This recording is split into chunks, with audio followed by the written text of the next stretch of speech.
Now, a lot of queer folks get lost in mainstream press, particularly if they're looking for material that is on sexuality or gender or queerness or about their lives. This is where alternate media comes into play. Media that gives you information on gender and sexuality, on being LGBTQIA+. So here's a panel that is going to really unpack what it means to really get that information out and how they represent it. Sexuality and gender, keeping these stories alive. First up, we have Sakshi Juneja, editor of Gaysi, Sukhdeep Singh, editor of Gaylaxy magazine, Japleen Pasricha, editor Feminism in India, Priyakanta Laishram, I hope I got the pronunciation right, YouTuber and filmmaker, and moderator and an ex-colleague and an old friend, Saransh Sugandh, filmmaker, researcher, and queer performer, also known as Avatri Devi. All right, Saransh, I hand it over to you in good old television style. Your show now. Thank you so much. And thank you so much for the throwback. Lovely to see you here, Shivraj. And yeah, great. I've been listening to you always, so it's wonderful. And welcome all to the panel. Welcome Sakshi Juneja, who is the co-founder and editor of Gaysi, Gaysi Family Magazine. Japleen Pasricha, Feminism in India founder and director. Priyakanta Laishram, I have to get that right. Priyakanta Laishram, model, actor, YouTuber, who runs his show in Manipuri. And Sukhdeep Singh, Gaylaxy Magazine's founder and editor. Welcome all. Welcome to this panel. So, what is this panel all about? Well, in these lockdown times, we have been pretty much, been online so much more than maybe on other times as well. Consuming so much online content and so much big media, small media, all kinds of content. But it's been really interesting to see, the kind of the way certain issues have been treated. And here we can just hark back to something which was extremely controversial and not very sensitively covered, a certain actor's suicide. And it was the way the big media went, it really highlighted maybe a need for a certain kind of sensitivity that needs to be exercised. But we have had these creators with us who've been creating some wonderful content and absolutely sensitive and sensitized content, and that's where we would like to begin the journey. So Priyakanta, who's joining us from Manipur, maybe since you're the youngest, maybe we could begin with you. And Priyakanta, could you just tell us, about your journey? I've seen your YouTube show, you do this talk show and all of that. So how did you come about with that idea, and how has been the response so far? You're doing it in Manipuri, so it is for a very local audience. So how's been the response? Could you, or okay, I think Priyakanta is having a little bit of problem with his network. So well, I move on to maybe Japleen. Japleen, your site, Feminism in India, has been doing some, amazing coverage on intersectional issues. So maybe you could start with how did your journey begin? Hi, Saransh. Thank you so much for having me here, and thank you to the Rainbow Literature Festival as well. I started FII when I started my own journey of understanding feminism, my own journey of being a feminist. And intersectional feminism, the theory by Professor Kimberly Crenshaw, is something that associated the most with me. Also, identifying as a bisexual woman, it was even more important for me to understand the intersectional lens of gender and sexuality. And we started with our own stories. We felt that there wasn't a space in India for, especially from a feminist perspective, to talk about stories which are written by Indian people for the consumption of the Indian community. Most feminist platforms that I used to follow were Western platforms like Bitch Media, Everyday Feminism, Feministing, etc., etc. So there was this need to create that space, and this is also back in 2014. At that time there weren't so many digital media platforms as there are now today. So there has also been a boom in digital media platforms in like around 16, 17. But back then people were more into personal blogging. And I wanted to create, and I also used to blog. I was one of the feminist bloggers, and I wanted to create a space where everybody could come on one platform, so that you could read histories, stories, contemporary news and analysis on one platform. And one of the most important aspects of our platform is that we have a very strict non-appropriation editorial policy, which means that we do not allow people to write about lived experiences of other communities, especially when they come from a historically privileged community. And they would want to write about a historically and systematically oppressed community. So we center lived experiences, and we have a diversity hiring policy in place, where we reach out to and look out for queer writers, Dalit writers, trans writers, so that they can tell their own stories instead of, cis people or upper caste people or people from privileged communities writing about them in a very, it even if somebody's intention is not, it does come as a savior complex. So that's something that we are very, very strict about, to not have to keep this editorial policy in place. Lovely. Thank you so much for that. I mean, flying off that issue, that who is speaking about whose issue. And, Priyakanta, if you can hear us, could you, we are trying to get to you first, talking about. Can you hear me? Am I Yes, we audible? can hear you for sure. Okay. Yeah. So maybe you could share your experience of, why did you choose to say start a channel in Manipuri, and how's been the response so far, from the community and beyond? Okay. I grew up in a very different environment, I would say, because when I realized my sexuality and all that stuff, I had nobody to talk to, because the school I went to and the environment I grew up, I had very little knowledge about LGBTQIA plus community.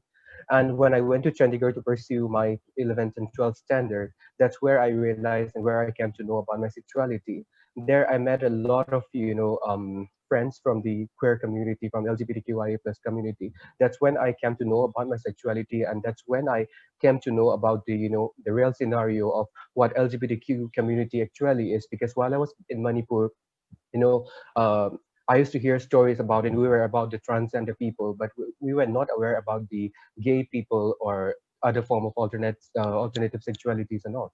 Because there were very less representation of LGBTQIA plus community in the mainstream media or whatever.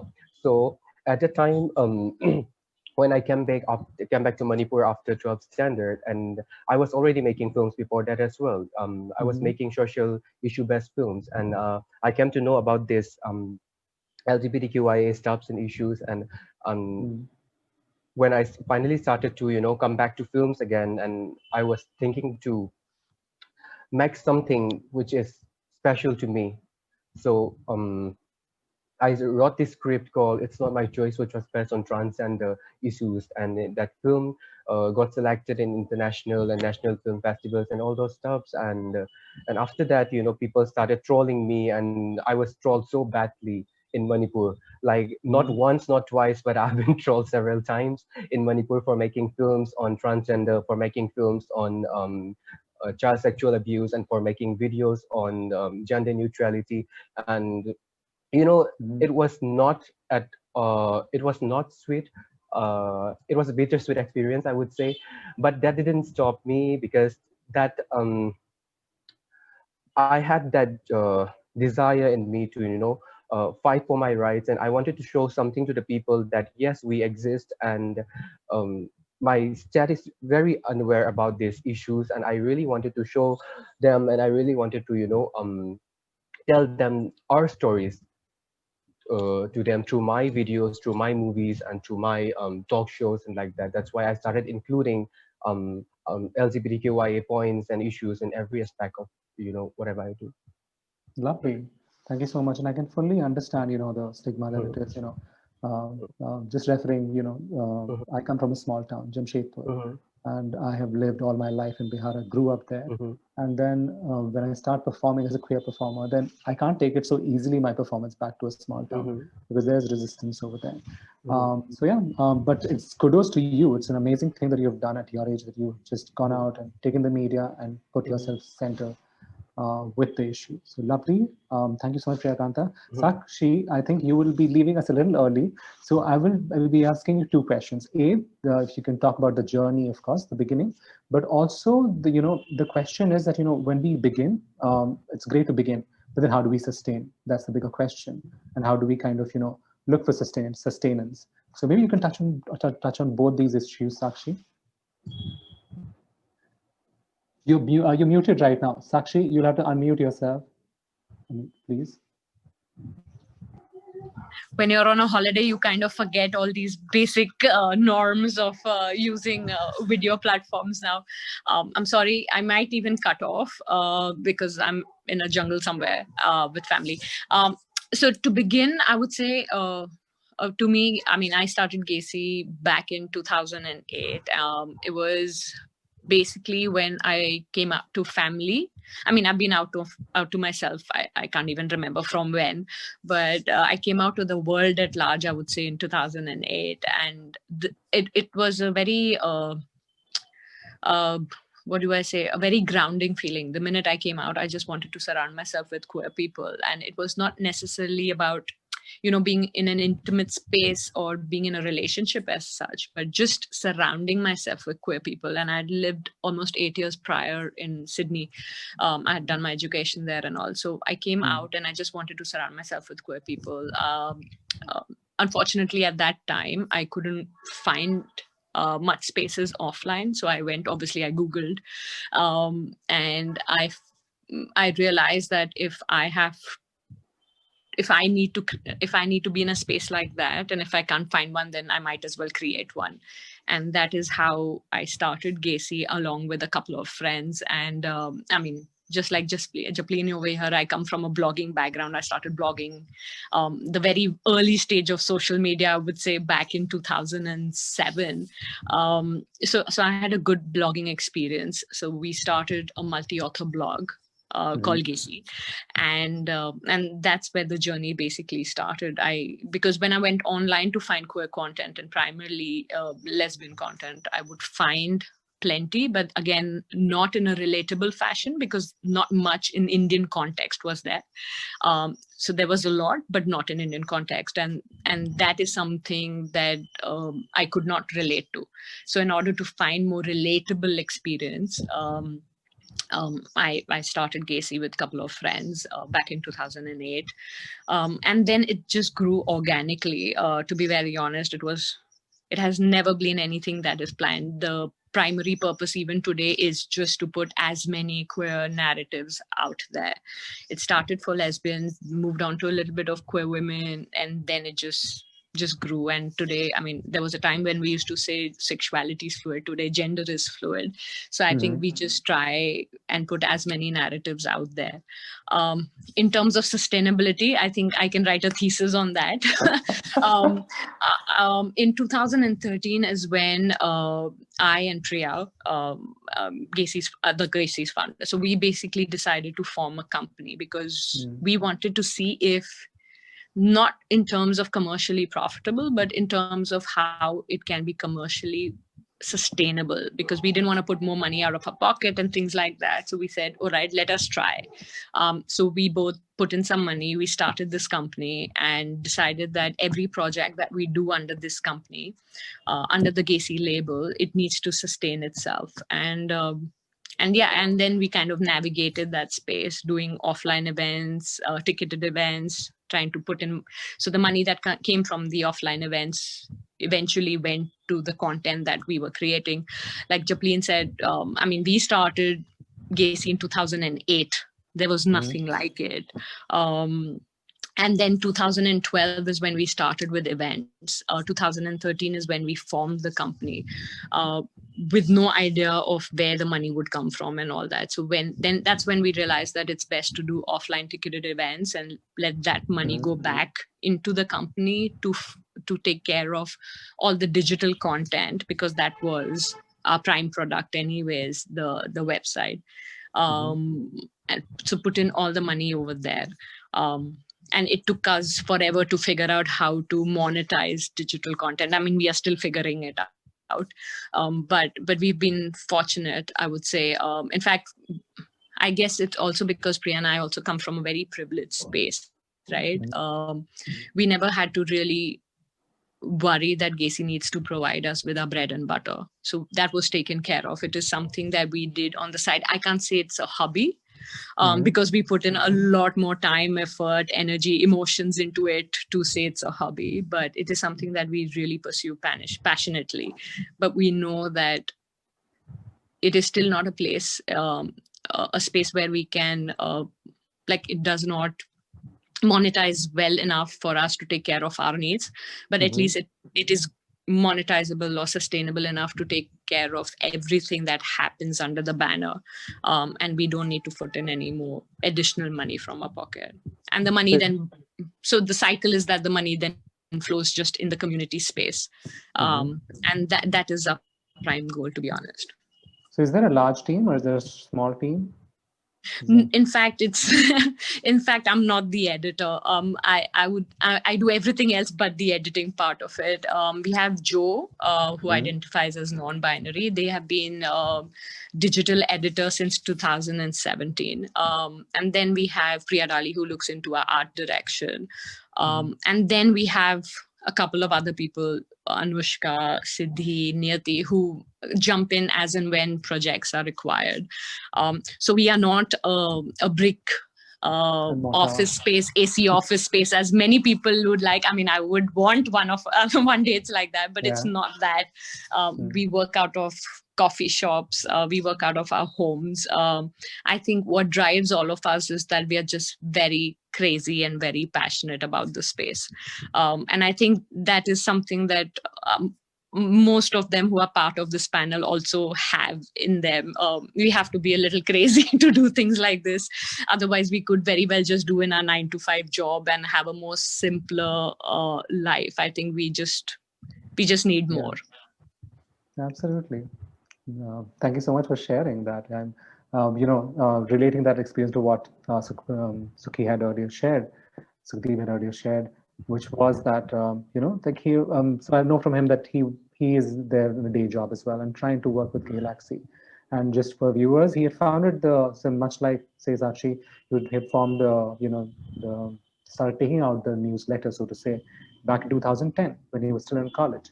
And then he's been trying to kind of build it on, and and also producing content in Hindi, which has been, as I know, that it has been received quite well. So Sukhdeep, how has it been for you? Sakshi just spoke about this whole thing of trying to just volunteer labor, trying to kind of sustain the platform. Maybe you don't earn your bread and butter, but you have to sustain this thing because you're passionate about it. Is that what fuels your thing as well? And how has been the experience so far for you? Yeah, so I think Sakshi has put it pretty well. Like most of us who are there in the panel, we could have been working a normal 9-to-5 job, but we are doing this because we are passionate about this, and this is something. I've been passionate for, and you can't do this without passion for like 10 years, 12 years, like everyone over here has been doing. So for me, Gaylaxy has always been about about my passion. Although I do the job, so that hasn't really given me a satisfaction as such, what you can call a job or career satisfaction, that I've always derived from Gaylaxy. And also and this is what I like while I was growing up. So my story is, I'll say, very similar to what Japleen said: replace feminism with gay and replace 2014 with 2010. So that's how basically Gaylaxy started as well, where I wanted more relatable content. And as Sakshi said, I also back then blogging was probably the only social media apart from Orkut. So I was a blogger as well. I had also dabbled in journalism within college, and then I decided I wanted more to utilize my skills more, and also to have more relatable LGBTQ content. So that's how I started Gaylaxy in 2010. It grew organically, much like Sakshi has narrated as well. For Gaysi, but somehow I have not been able to monetize it much. not to the point where I can say it is kind of self-sustaining. So thankfully, being an engineer pays you well. And so from the beginning, I've been, yeah, putting in money from my own salary, and running for that matter, just to put it out there, running a digital platform at least is not very cost intensive. It's annual, more or less annual costing, not necessarily monthly costing when you have volunteers, mostly volunteers. And with Gaylaxy, I've been lucky, I'll say, in that fashion, that I've had really good content written by volunteers, submitted by our readers, and that's how Gaylaxy has more or less sustained itself. I haven't been able to figure out monetary or policy or a business model as such. I've dabbled my hands in various things, lost money in some, just about managed to recover in others. And so I've done a lot of things, but never, I think I haven't got to a point where I could say that I'm making money to for me to leave the job or to look at it as a sustainable business model. Uh, yeah, some ads here and there, some do kind of take care of the annual needs, and sometimes I do pay writers, freelance writers, but that's about it. It's mostly been a crowdfunded platform. Thanks so much, Sukhdeep, for that. Great to know that. And, like that struggle is very real. And to just sustain ourselves. And you say that sometimes we just lose money. But, what we were talking earlier as well about this, and maybe this question can be posed to both Sakshi and Japleen. And, that because your platforms are, there, as you, Gaylaxy is, as you said, you Sukhdeep, that it's catering to, say, a gay population. But say Feminism in India and probably even Gaysi, are they looking at intersectional content, like much like, so that the audience is much wider? And does that then mean that does that make it easier to sustain oneself or sustain the platform because there's a wider audience base? So who's Sakshi? Are you planning to leave early, or can I come to you after Japleen? I'll start first. Japleen has a better experience, I suppose, but so she can end it on a better note. In terms of so in 2016, I suppose, is when we decided that we would pay everybody who works with Gaysi. We worked for almost 2-3 years after we formed a private limited company, wherein, I used to be like, acha, for the community, let's do this, Are, you can do this. So people, it's a very normal experience. 1 time, 2 time, 3rd time, 4th time, even a community person wouldn't look at you, right? And it's totally understandable. Wherein, I mean, everybody puts in an effort, puts in time. And so time is money. Let's face that. So in 2016 is when we started paying all the writers who sent in content, all the designers, illustrators. If you see, Gaysi is very art driven. Yeah. So we decided that we have to pay everybody. We may not pay them the market rate, but we do pay them. It is something that we are very upfront also about the fact that, okay, this is what our budget is. So since 2016, we've paid people. And like I said earlier, also the way we figured out was that we could do plenty of offline events, and from that put that money back in to our online event, to our online space, and take care of those needs. And then it's not as simple as just playing your website host agency and things like that. That's when you start. That's where your money comes in and things like that.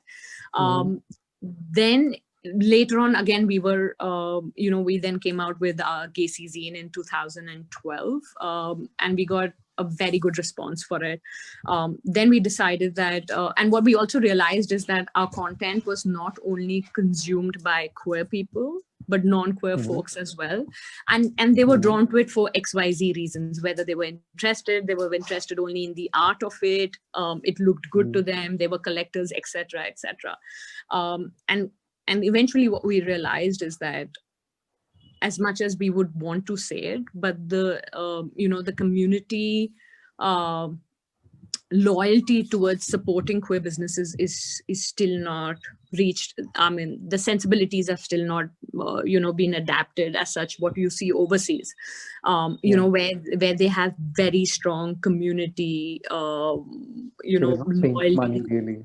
Yeah, and it goes various things, like for instance something even of a crowdfunding, like when you do a crowdfund initiative, whether it's on a Millap or Wishberry or wherever, you need to know where your money is coming from before you even put that crowdfunding initiative out there, because in India you don't have people who wake up in the morning and say, all right, let me see where I would like to fund, put in my extra money and see, where it helps, what product it comes out with. Similarly, it's over here, I mean, there is community love, but we still don't have the sensibility of how one could, a community person could support a community business, and especially community. And what I mean here by community business is businesses owned by queer people that's caters to queer people. Outside, you also have sensibilities where queer people are very loyal to other queer business owners and their businesses and products and things like that. So in order for us to sustain, we knew that we also have to cater to the non-queer audience. It's not that we have changed our philosophy. I'm sorry about that. We'd have to change our philosophy or anything like that, but it's just that, I suppose, I'm sorry, I can't help it. My dog is a bit. I know, I get it. Milo, please.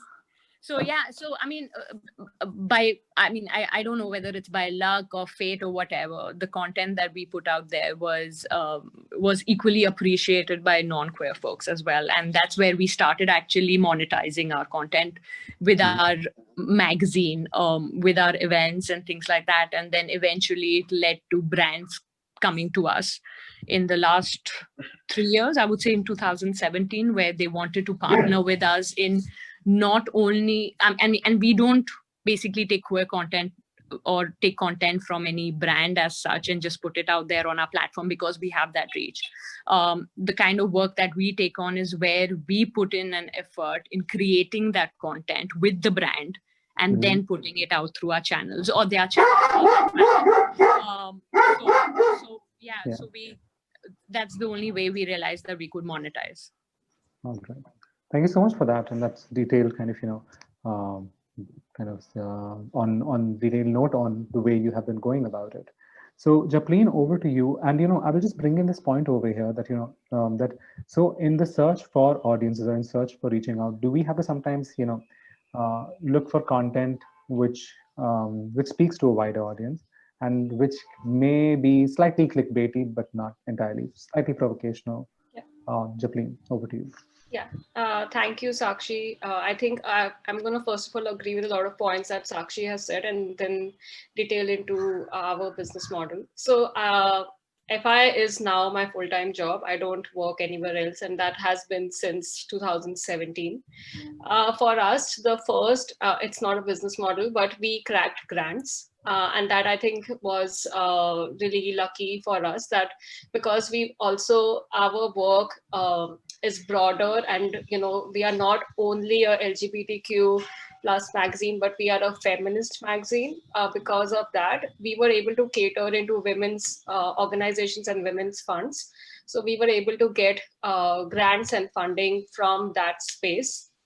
So that was our first, income generation.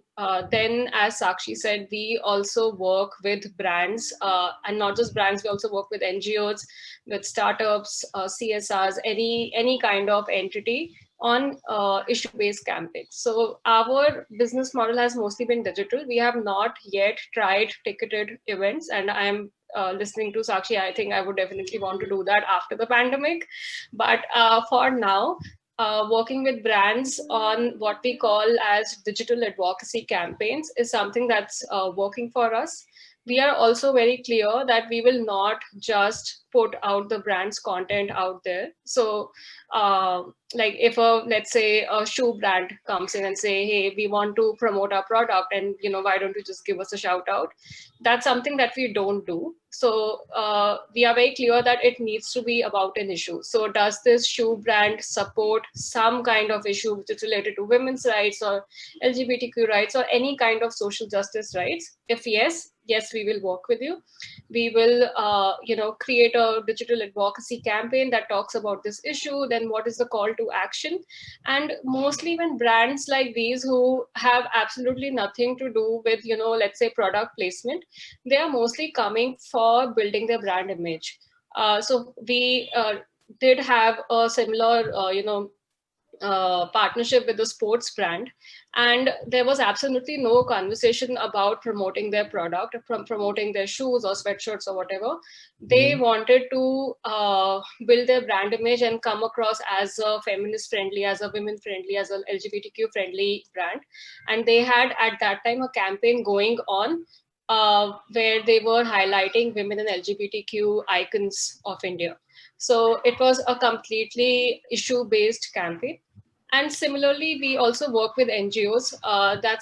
There's also a similar model. And of course, with NGOs, there's obviously no question of any kind of product placement or, like any kind of promotion. It is always usually a issue-based campaign.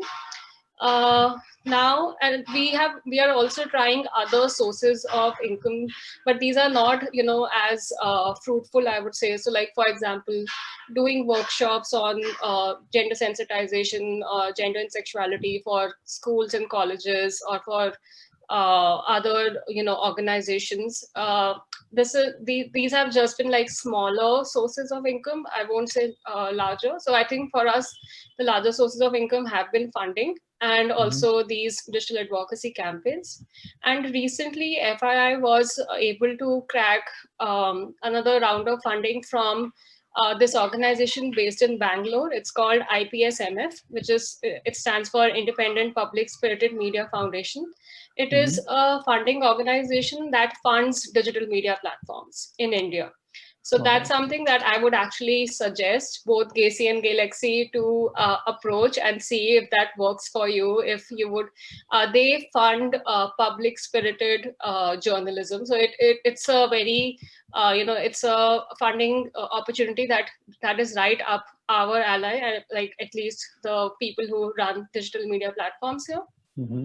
And so that's another source of income for us today. And I think this is one of the reasons why we have been able to, why I have been able to make FII my bread and butter since the past almost 4 years now. And one thing that I've learned, which I think also Sakshi brought up, is that digital content is because the internet is designed such a way that digital content is always seen as free. So it's very difficult for people to to make them understand that this comes from effort and time and you have to pay for it. Like, let's imagine that we don't live in a world of internet and FII was a newspaper, or Gaylaxy was a newspaper, or Gaysi was a newspaper. You would pay for that, right? How you pay for your Times of India and your Hindustan Times and Hindu. You would pay like whatever monthly, small amount that you pay. But because the nature of the internet is so that we are so used to having free, everything free content, that we don't realize that this is not free actually. And it also becomes a little problematic for us, the creators, because we created this because we wanted this space. So we, like, for example, I can speak for myself that I would rather not put FII behind a paywall. I do not want to do that, because my aim and when I started is, and was and still is, to make feminism accessible. And we are now operational in 2 languages, English and Hindi, and we are really aggressively focusing on our Hindi platform and creating a lot of feminist resources in Hindi, because we want to fill that gap. Like English, we know there's a lot of content, but Hindi there isn't. So I wouldn't want to make FII, come behind a paywall. But then it also becomes important for the audience, for the readers, to understand that this requires time, effort, and money. And, it doesn't just like, there is a point where I was at Sukhdeep's position, but only like how much you can, be there. And then it becomes a question of scaling. Like, do you want to scale or not scale? Like today, I have a team of 11 people, including myself, and we have only been able to reach this phase because we received funding, because we were able to, sustain. Like, I won't say we are sustainable as of now, because the funding is the major chunk of the, of that takes care of the expenses. Yeah, the grants. But I think that slowly moving to other forms of income generation will make us sustainable. So just 2 points, and I would like to close with that. One is that when it comes to digital content, one method of business model is not going to work. So you will have to have like 10 different methods, and then one will be like the biggest and others will give you smaller incomes. But a lot of times you also have to consider, if not just financial, whatever you're getting from in financial terms, but also, let's say, reputation or name or contacts or network. So for example, for us, going to a college to do a workshop, which will give us like 5K at max, like colleges don't pay and can't pay, but it will give us a really good audience of young students who may or may not know FII, and now will know because we went there and did a workshop. So at some times you have to make these decisions where your ROI may not be the money, but it can be something else. So that's one of the most important things that I feel, that with respect to digital content, we have to experiment with multiple models of income generation and not be dependent on one model. And secondly, now FII is considering a user-generated model. So that's, again, as I said, it won't be the sole, but we are just going to add one more model of income generation, where we are asking the community to pay for us, like is how most digital platforms are doing, where they are asking their readers and members to support good journalism. We are also planning to launch a user-generated income model that we'll be launching about sometime next year. So I'll be able to tell about that later. Like a year from now, I can tell you if that works. But that's something that we are planning to do next year. Thank you so much for that, Japleen. That was a very detailed, note on the whole the way you're running it, and it's absolutely useful to learn that. Priyakanta, I would like to... Saransh, if you don't mind, I would just like to add here is that, so Gaysi is a private limited company. Yeah. It's not easy for us to apply for grants because most of the grants are given to either NGOs or trusts.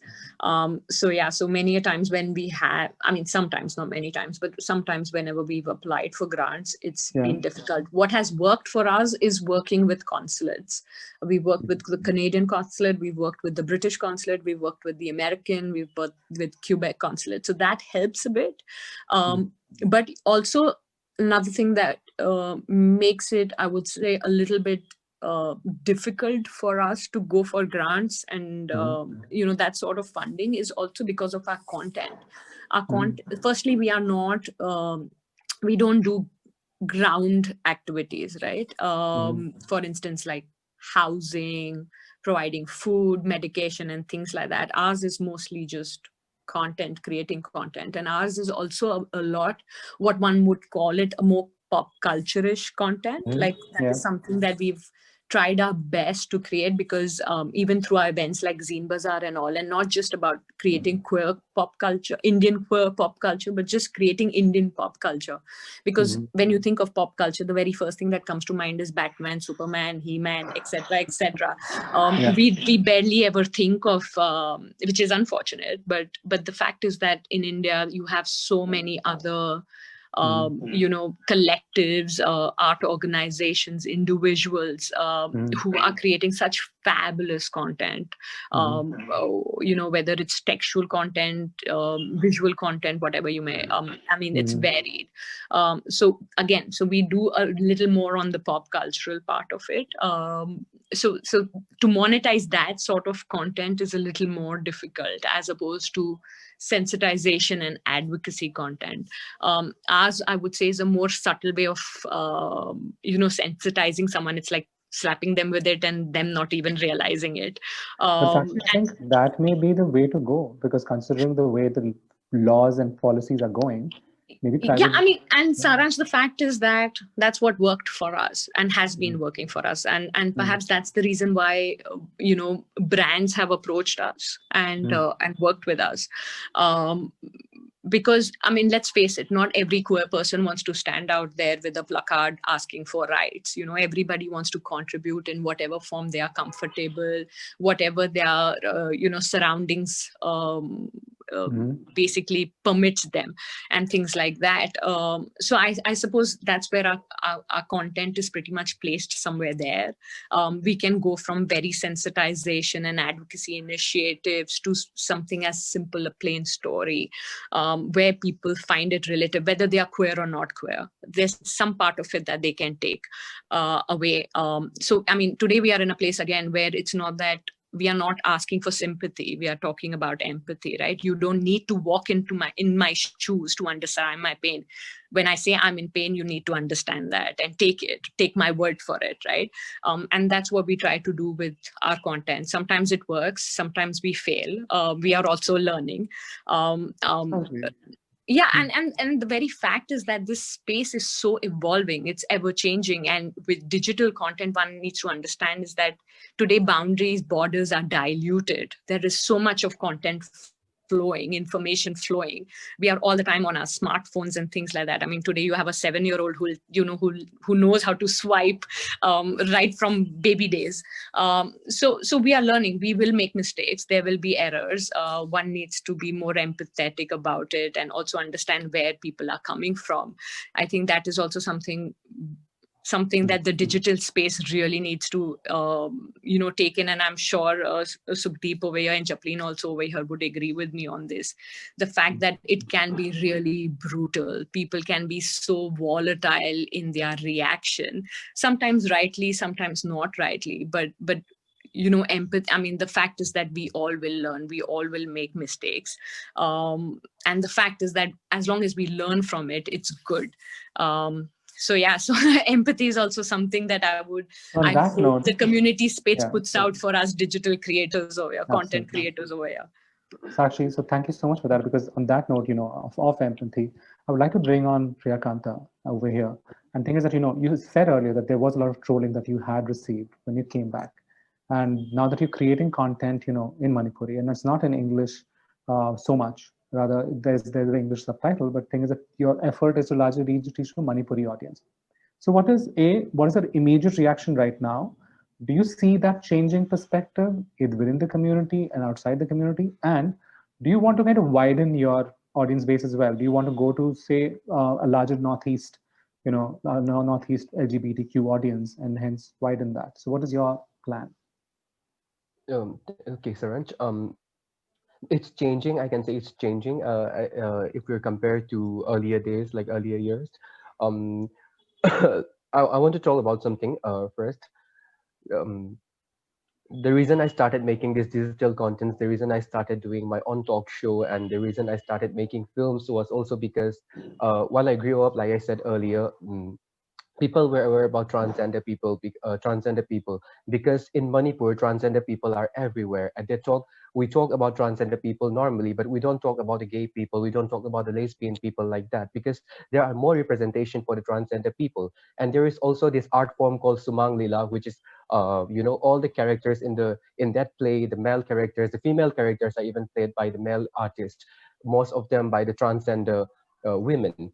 So from time immemorial, transgender are accepted by the people of Manipur, and they are everywhere. And the fashion industry, the glamour industry, is run by transgender mostly.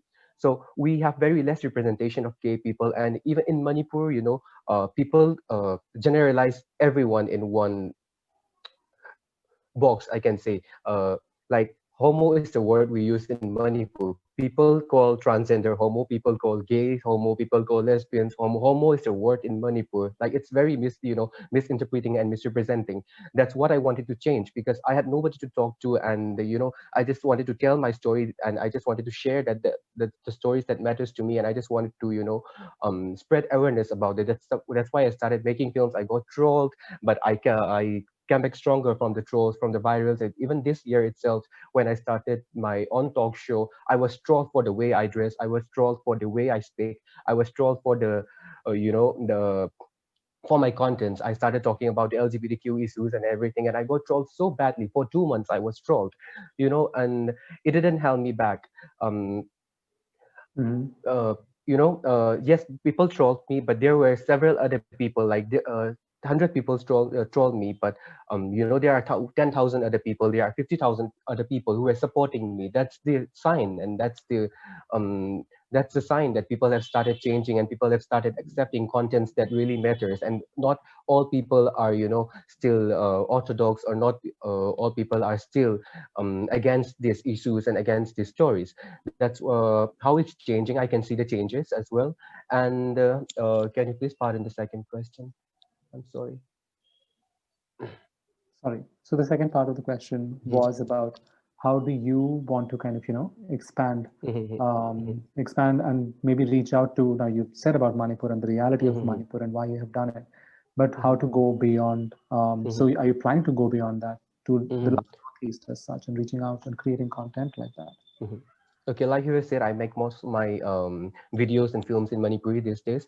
Earlier, I used to make videos in English as well. Like I made a film, I'm Special, which was based on differently able people. That film was in English, and my film called Who Said Boys Can't Wear Makeup, which was based on gender neutrality, that was in English.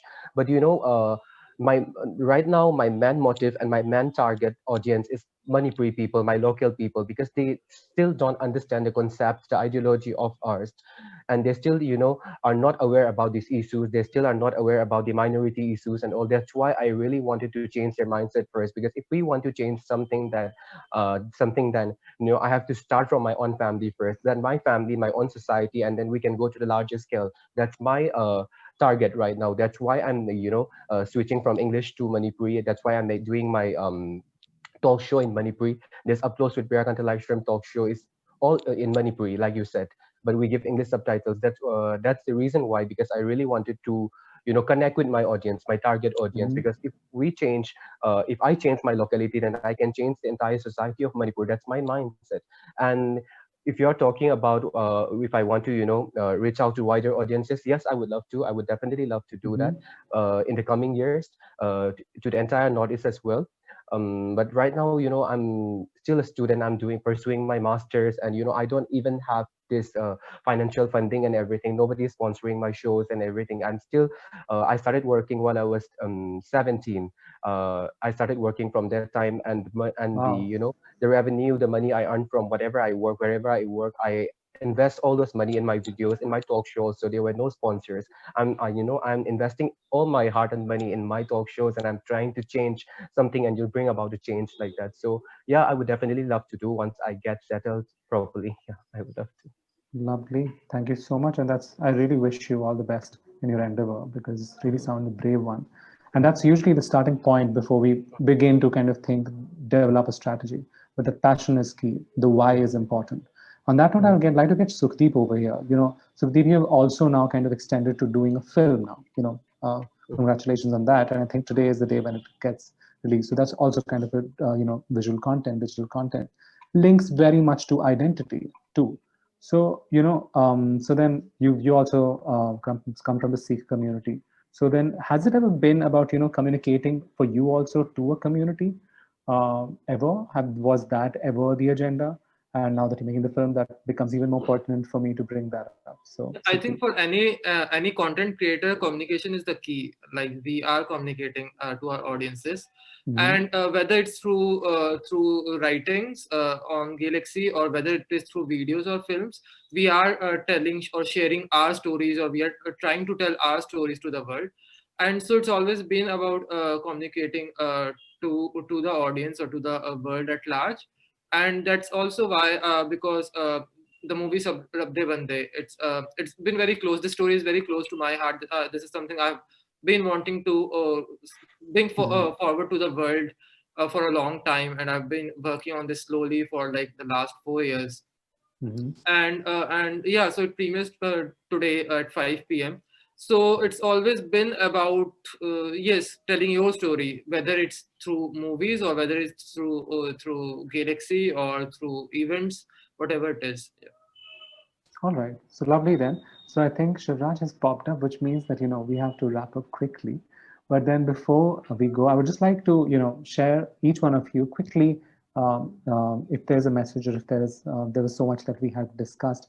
But what is it that in the future of media, in the future of queer media as such, what do you look forward to specifically in the next year? This year has been a pandemic, shitty year for most of us, really bad year for most of us.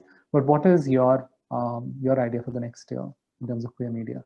Starting with Priyakanta. Priyakanta, would you like to go first? Yeah, as a filmmaker, as I'm into films, I would love to say that cinema is a powerful medium to catalyze social change. Like other art forms, cinema is part of social reality and also a medium of portraying it. And that's also, I really want the filmmakers at whoever is making films, to showcase and to portray these characters, in a more realistic and sensitive manner to sensitize the youth, because the oversaturation of gender stereotypes in the films results in the misrepresentation of gender roles, which gets embedded in the human mind and is passed on from generation to generation as an acceptable view. So I would really love to change that, and I would love to see much more meaningful cinema and meaningful videos so that we can, bring about the change in the Lovely. near future. I really take that message to my heart and I pass the mic to Japleen. Mhm, mhm. Thank you, Saransh. I also want to quickly just clarify and respond to one thing, and then I won't take much time. So I think this was misunderstood. FII is also a private limited company. We are not an NGO. And to anyone who is listening and planning of starting a platform, there are funds and grant organizations which help social enterprises. So we position ourselves as a social enterprise, as a company, as a media platform that works on social issues. So that is something that is doable. You do not need to be an NGO to be able to apply to funds and grants. So I just wanted to clarify that because I felt that was misunderstood. Now, coming to my last words, I think it's really important for mainstream media to do better reportage, because at the moment, what we see today is very like, Absolutely. reportage is either around pride marches, or if there is now, obviously, with the, 2018 ruling, there has been some improvement, but before that, it has been either pride marches or stories of violence. But not stories in general. Like I feel like still LGBTQ stories are categorized and not, they haven't come to the mainstream yet. And I think especially with respect to the Trans Act and the violence that trans people still face, it's really, really important to bring LGBTQ stories to the mainstream. And I would definitely would like to see better reportage by mainstream media. Thank you. Lovely. That's a tall order to kind of expect considering the way we are going. But yes, hope never dies. So Sukhdeep, on to you and then to Sakshi. Yeah, so I don't have a plan. I never had a plan with Galaxy or anything in my life, so I don't have a plan for next year. But hopefully, what I'm looking forward to is working more on video content. This is something that I've always wanted to do. I have a couple of videos I've shot with people which are not out there yet. So I hope to put them out, edit them, and put them out there. So yeah, and also to work on more on the Hindi front of Galaxy. So yeah, that's right from me. Lovely. Final word from you, Sakshi. You're here. Firstly, I'll say, Japleen, I'm going to get in touch with you. Please let me know the where we can apply for funds. That would be very helpful for us. Less stress. In terms of what I personally feel from experience is that I don't expect much from mainstream media. I mean, they have their business policies, working policies in place and everything, and they will always play in that fashion. And that's where we alternate media comes into place. With respect to queer content, I feel there is so much still to fill. No matter how much we put in, there is always going to be less. Because India, let's take it as a big country. We have so many, factors at play, whether it's economic, religious, caste, city, with these intersectionality in play. everyone's narrative is different and yet relatable and yet alike. So no matter how much we put out there, will be, there'll always be room for more. What the mainstream media would do is always look at things from a very superficial lens. What we can do best is kind of, even if it's the repeated questions, but perhaps give it a more deeper visual lens, or look at questions that perhaps people talk within closed doors, but are afraid or hesitant or have apprehensions in talking about it openly. I think that's where we guys have the edge over the mainstream media, because many of us are part of the community, many of us are part of these conversations, and we have the sensibilities in place. And our agenda is to put out more and more queer content, conversations out there. We are the queer mafia over here, media mafia. So all right. I can't expect much from them. Can you hear me? Yeah. So to be honest, I don't expect much, but I hope it does work out with the mainstream media. But yeah, for us to put out content, I think we just need to do better and better at it. It'll be great if the community supports us while in this journey as well. And yeah, I from experience, I would say is that we all need to just practice more empathy every single day. Wake up in the morning, tell ourselves that we need to be empathetic towards everyone around us. So that's what I would wish and hope for.